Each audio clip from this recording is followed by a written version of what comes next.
You're listening to Blackset Radio with on-air personalities in Costa Rica, Panama, Mexico, and Tanzania. Playing smooth jazz, quiet storm, R&B, reggae, and the very best talk, 24/7. Hello, Ramona. I can't shake the simplest feeling beyond the ghost. We stand on the opposite shore.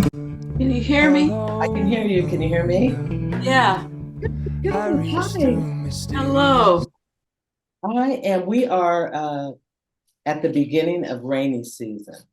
Oh, you are? And it seems like it's starting a little early. So, and usually, I usually do these, now I know why. I usually do these earlier in the day because the rain sometimes it starts in the afternoon. So hopefully we'll get through the whole thing without thunder, lightning. Oh, wow. Your internet going down or whatever. So anyway, I'm glad to meet you. Good to meet you in person. No, but you look just like your picture though. That looks just really? like your photo.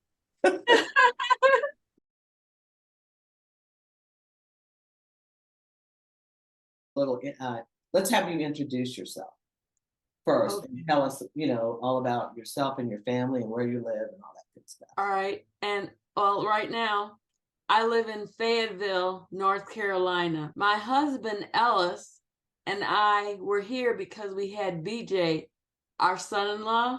Mm-hmm. He was stationed at Fort Bragg. Now he and my daughter, Adrian, and the grandchildren are in El Paso, Texas. And they have 4 children. Wow. So you're not even in South Carolina anymore. But I go there all the time. Okay. All over South Carolina. Like I was just there. I did earlier this month. I did a webinar for Rose Hill Plantation in Union. Ah, okay. I like to travel, but it's on purpose, with the purpose, traveling with a purpose. Traveling with a purpose. So you can expect that I have done a lot of trips to El Paso.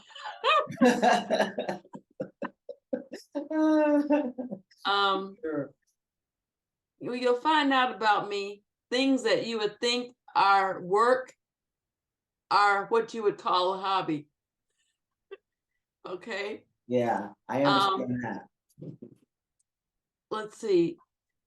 I go all over South Carolina, Columbia, Florence, Union, Charleston. That's just to name a few. Wow. Then the other thing that you call a hobby, but I also do it for my work. There's writing. It's truly a talent that I was born with. All my life, I've used writing to communicate with family, like my grandmother. Her name was Otis Edna Tucker Vance. She was born in Union County, South Carolina. My friends and teachers from very young. Then my daughter, Adrian, who I homeschooled, she has taken on writing with her family. So just writing articles and blogs. And books. Gets you lots of exposure. Oh, yeah. I write to tell the whole world about genealogy. And actually, if you want to, you can start off with Genealogy Just Ask if you want to, if you were going to.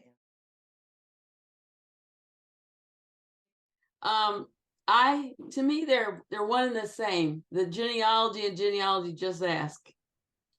We have many genealogy groups on Facebook. You can go to our website, which is, of course, genealogyjustask.com. Then there's a link that you go to on that page. It's genealogyjustask.com/home. Okay. And there are lots of groups on that page. They're separated by topic or area. They're all over the world, or you can just get a topic like enslaved people. Okay, they're just different topics on that page. You click on the link and you go to the Facebook group. Okay. All right.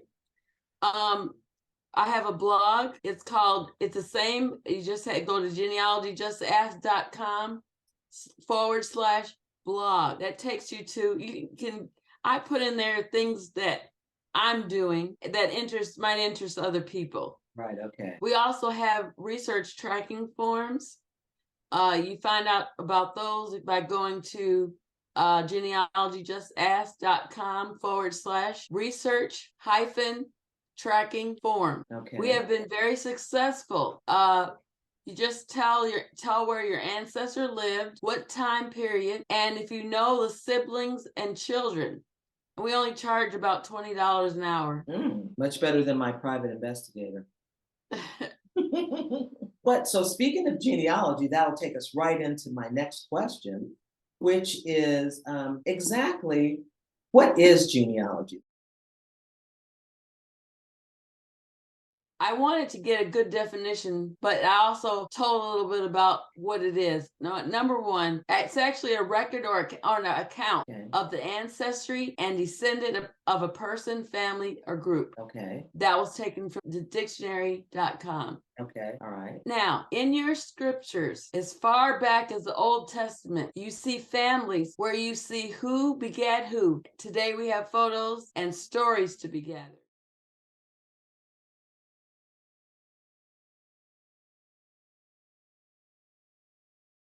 Now, why do I think genealogy is important and also especially as it pertains to Black people? Right, yeah. If we read in the Old Testament, Malachi 4, 5, and 6, it says, "Behold, I will send Elijah the prophet before the coming of the great and dreadful day of the Lord. He shall turn the heart of the fathers to the children, and the heart of the children to their fathers, lest I come and smite the earth with a curse." Genealogy is a commandment and their blessings. As Black people, we've not been left out. I believe the blessings are for us are the same. The road is hard, but as you come to know your ancestors and make sure your descendants know, you will be blessed. Wow. I think it's really important too, because I noticed that there seemed to be, maybe it's just because this is the day and age of DNA tests. And it didn't used to be so easy because obviously I would have found out a lot more information regarding my family if there had been this DNA test back in 1960 when I first asked the question. Yeah. But it seems like a lot of the younger people don't seem to really be that interested in who their relatives are. Maybe it's because we're living in such a fast-paced world. That's why I kind of am taking it upon myself to put a record together. Because also I think in the earlier days, families used to talk to each other and they could at least pass some information down just by word of mouth. Yeah. In the families, you know what I mean? And then it got to a place where it seemed like we were all over the place. Like my father and my stepfather was in the military. So we never lived anywhere where there were any family, you know what I mean? And so we didn't really know who the family was. And so now that I'm grown up, I still don't know who they are. But in addition to that, my children don't know. Yeah. They don't seem to really care that much either, because as I'm doing this search, it seems like they really only care to find out what countries they're from. So you want to just see, I'm this percent this and this percent that. Maybe it'll change, but are you finding that more and more like African Americans are taking an interest in genealogy? Yes. Okay. I'm seeing some good things happening. Good. More of them are taking interest, and believe it or not, the enslaver descendant are getting together with the enslaved. Wow, that's something. That is really something. I have a group, and this particular group is made of all people, and they communicate together. Well, now that you're bringing that up, because I looked up the plantation, and the plantation was, I don't really know how you pronounce it. It's like the Bolwares or the Oh Boliwares. yeah, Bulwer. Yeah, it was one of those, but the plantation isn't there anymore. I think it got destroyed in the war. And it's not there anymore because I would love to well, I would have loved to go see it if it was still there, but it isn't. So I don't know. It seemed like it was a very wealthy family. I think they must still be very wealthy. But would that be something that I might be able to go into that group and Yeah, ask about, or ask about it. yeah. Ask about it. And then there are different places like the museum might have something, historical society, Okay. but that's what you can ask about that in any group. Nanny group, okay. You can ask about it in Genealogy Just Ask. That's the one, that's the main one. Okay. Or you can ask about it in the Enslaved and Freedmen. You can ask about it in the South Carolina one. Wow. On that page is all kinds of groups. Now, have you ever heard of this plantation, or do you personally know anything about? I think they had several. That name was a big name around Greenwood County. Ah, mm. Yeah, it looked like they were, because I think they actually had maybe 4 different locations for these different ones, but the one that my great-great-grandfather was in appears to be one that is no longer, the plantation itself is not there. Because I've seen, stories and YouTubes of people who have actually gone back to actually visit the plantation. And I wish that was Is something. it Ballware or just in general? No, just in general. Yeah. Okay, this is what I see for you. Okay. I see you meeting some of those descendants Oh, that used to own the plantation. that would be wonderful. It really does give you some kind of closure and something more concrete than when you just see it on the slave schedule. You know.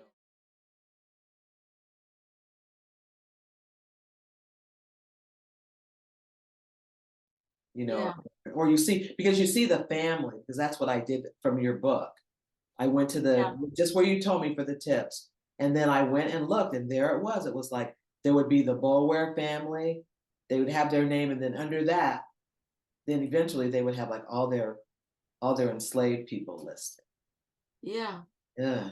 And their records are important to us. Right. Because that is where we learn about our family, from their records, the wills, Exactly. the estate records, Right. the tax records. All those are important. We have to look, when we do genealogy, we have to look for ourselves, and we have to look for our ancestors on their records. Very interesting. And if I could be so bold as to say, there's a great coming together that's happening. It may not seem like it in the world, but it was people that love genealogy. They know no color. Speaking of that, in these groups where you have the both sides, what is the attitude of some of the former descendants of the owners of the plantations? What do they say? They're trying to find, they have records of us, and they're trying to find the ones that are related to the ones that they own. Wow, really? That is what I see. Wow, that would be wonderful. That would really be wonderful. It's happening every day. Okay, I'm definitely gonna check in those groups. So that's really great. Now tell me also, what kinds of things do you, when you're doing genealogy? Okay, let me say this first, and I might be skipping down a few questions, but what is okay, if you're just a person and you decide, you're like, okay, I think I want to dabble in genealogy and do some research. What are the first steps that you should do? Do you go get your DNA done? Do you just try to go do a family tree? how would you suggest that someone start the process? Okay. The very first thing is oral history interviews. Okay. I'm going to be doing that when I go back to the family reunion in August. Sometimes, if you don't have an ancestor or a descendant, you go to the church. They have anniversary books that had our people in it. I was fortunate to know, at least for like the Tuckers, and they went to Maple Ridge Baptist Church in Union County. I found another church that they went to, St. Luke Baptist Church. Some of my people are buried there. Some of them are buried at Maple Ridge. So you find that out when you're searching. What kinds of things do you find out when you're researching? If you want some examples, I could give them to you, but this is what I talked about first. You can find out more about the heroes and sheroes that were often unsung. You can come to know lost stories. You can come to know where your ancestor migrated from, or when he was brought here from Africa. How do you find that? 2 ways. You can take your DNA through African ancestry DNA. They will get you back to the tribe you belong to. You can go there. Well, you know what's interesting? I actually did exactly that. When I didn't have any information on anybody, I said, well, I'm just going to skip over all of this stuff, and I'm just going to go straight to Africa. And I took the African ancestry DNA test, and it took us back to Guinea-Bissau.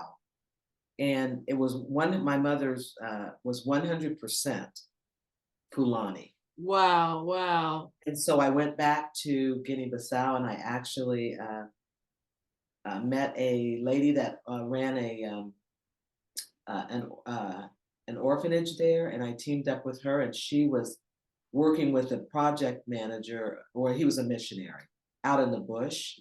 And these people were out there, and they didn't have anything. They didn't even have money. They were still bartering. And they were building the school every year was made out of palm fronds. And so every year when the rains would come, it would wash the school away.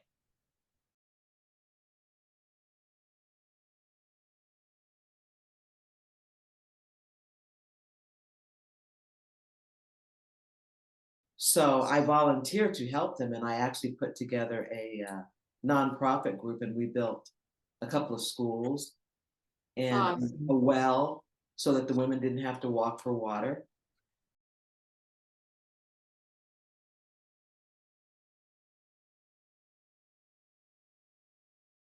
And but I don't know when, when my mother's relatives came over from Guinea-Bissau. And I obviously don't know anything about my father's side now because I'm not a guy, so I can't do if you wanted to, and it depends on how easy or hard this is, you would find a descendant of your father. He would take the African ancestry DNA. That most of them that have taken the DNA test so far have been girls. Okay. Used to be more popular. Now, the other way that I was talking about is through research. Okay. Historical documentation. You can find new cousins. Adoptions are out there. Okay. Oh boy. Yeah, it's quite rewarding though when you do go through this research and you actually come up with something, you find something. It's one of the best feelings. We want to also point out that it's not easy. No, it isn't, and it's very time consuming. And we have to research things like enslavement, Jim Crow. Yeah. So sometimes we have to take it easy on ourselves. Yeah.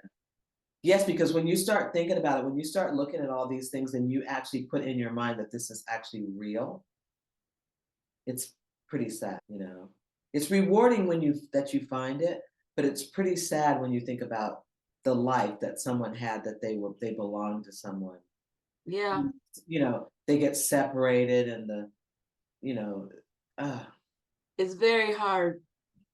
Even after enslavement, we were burned at the stake. That's hard history. So now I think the next question was about the services that you provide, but maybe you covered that when you talked about the Facebook pages, or are there other things besides the things that you? I left off something when we were talking about oral history interviews.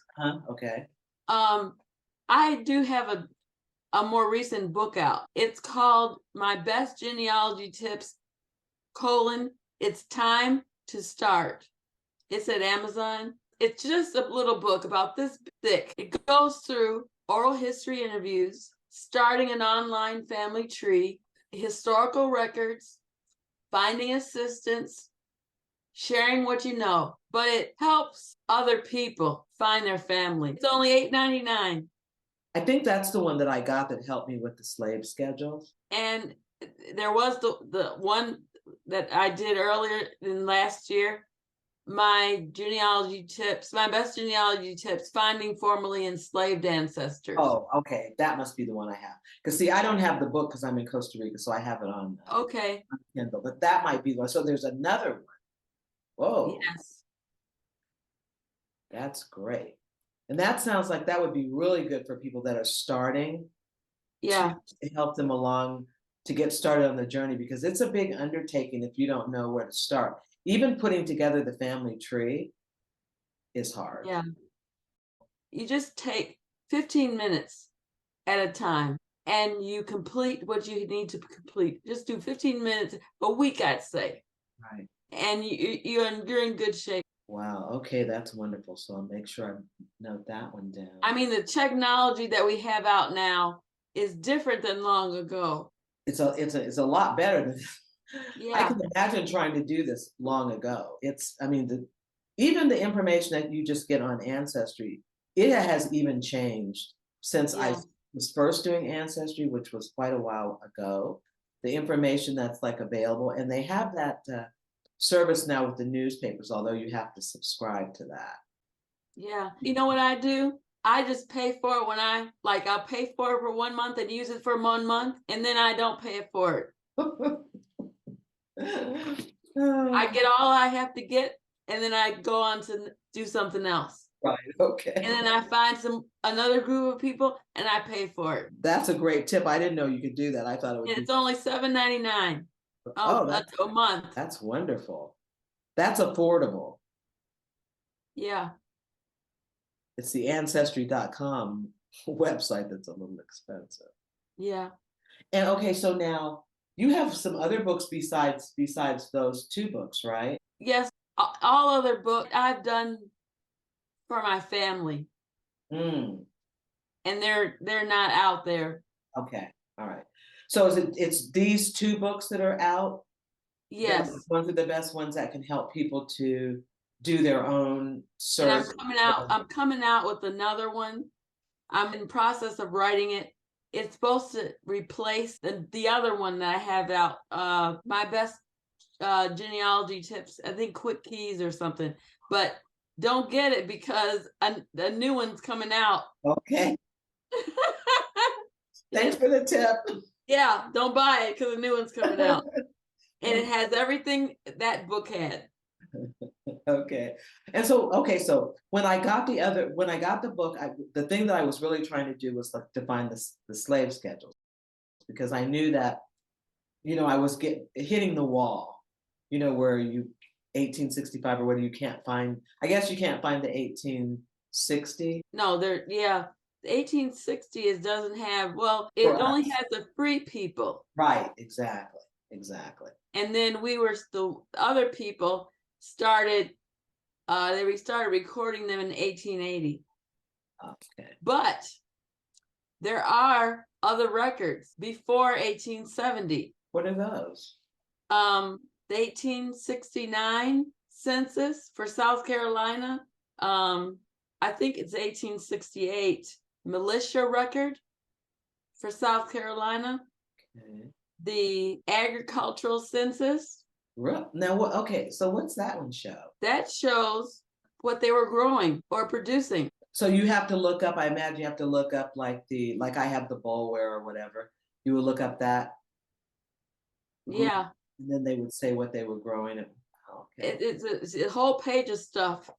Now, sometimes they're working for someone else, but then you would look up that person's name and know that they had part in what is on that schedule. I do have, like John Talley, he had his own property and he was on an agriculture census. Did most of the enslaved people join the war, join the military? A lot of them did. Because I've been seeing some. Here's something else, kind of like off the record. And I'm not following this trail because I don't really think it's true. But they keep trying to attach my relatives to Captain John Savage. Do you know him? Yeah, I know him. I know that name. Because my either great-great-grandmother or something, I think her name was Sarah. And it might have been like Sarah Savage or something. Oh, that's from around Union County? Yeah. But like I keep saying. Okay. No, I would just pay attention to the DNA portion. Right. Because the hints, you can look at the hints, but you've got to have something to go on. Right, exactly. Which is why I've been ignoring it for the most part. That would be probably where the white part would come into the family. But I've been ignoring it, but I just thought, why do they keep giving me this guy? I think there was a Sarah Savage, and he was married, I think, to a Sarah Savage, but obviously it wasn't my Sarah Savage. Well, the Sarah Savage was, if they were married, was she white then? I think the Sarah Savage that I don't know, I'll have to look again. I'm pretty sure. Because if she was black, I would probably believe that it's like a relative. But just keep that in the back of your head, because if you come across something, okay, then you know. Another thing I wanted to ask you about is I think I saw something a while back written up or either on your page or something about, weren't you doing something with the cemeteries or the burial grounds or something? Yeah, I'll go to that. In Greenwood County, South Carolina, is the Fairview Cemetery. I was looking at a lot of cemeteries around there too, but I started with that one. We did this at the library. We looked at the death certificates to see where the people are buried in the death certificates. And some of the death certificates said Fairview Cemetery or Sodom Cemetery. Sodom Cemetery was the name of the cemetery before it was Fairview. Is Fairview a county? No, it is a cemetery in Greenwood County, South Carolina.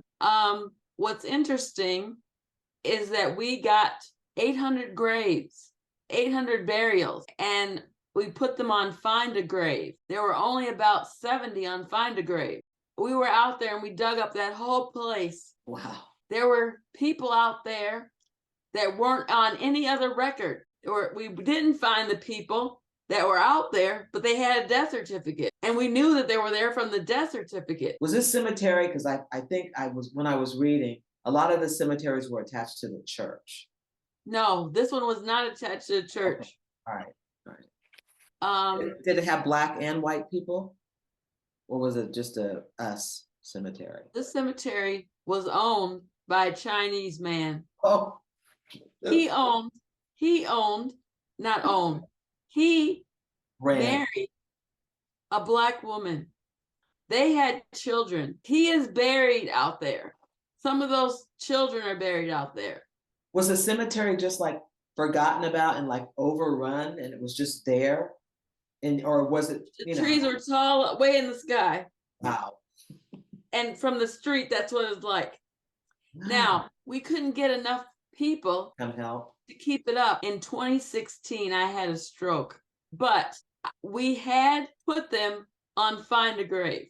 And I get calls all the time for death notices, death certificates, and I send them to the people. Wow.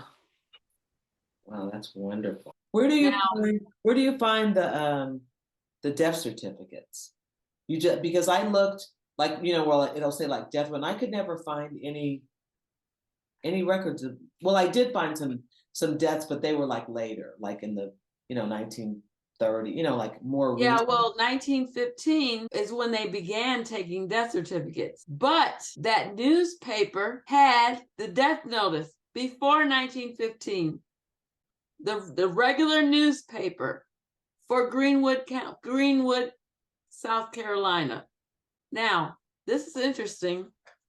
At the time I worked there, they kept telling me there's no black newspaper. There's no black newspaper. So that's why I used the one I used. Right. But I found out that there was in Greenwood, South Carolina, a black newspaper. Oh, It was told about in the white newspaper. really?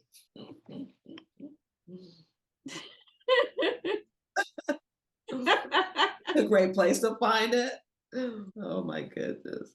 So now the black newspaper had been around since when? It's a book that I did, and it's going to be published. It was put out, for people that were interested. Right.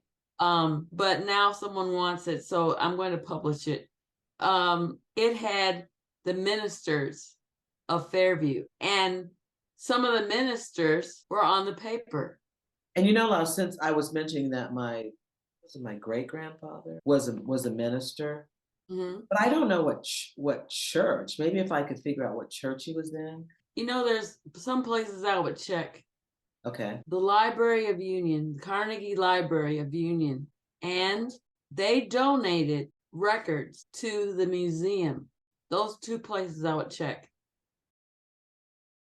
Okay, so like when you go to the museum, when you check with the museum, is there like a special department that you contact, and they have something like on like I guess now it probably used to be on microfiche or something.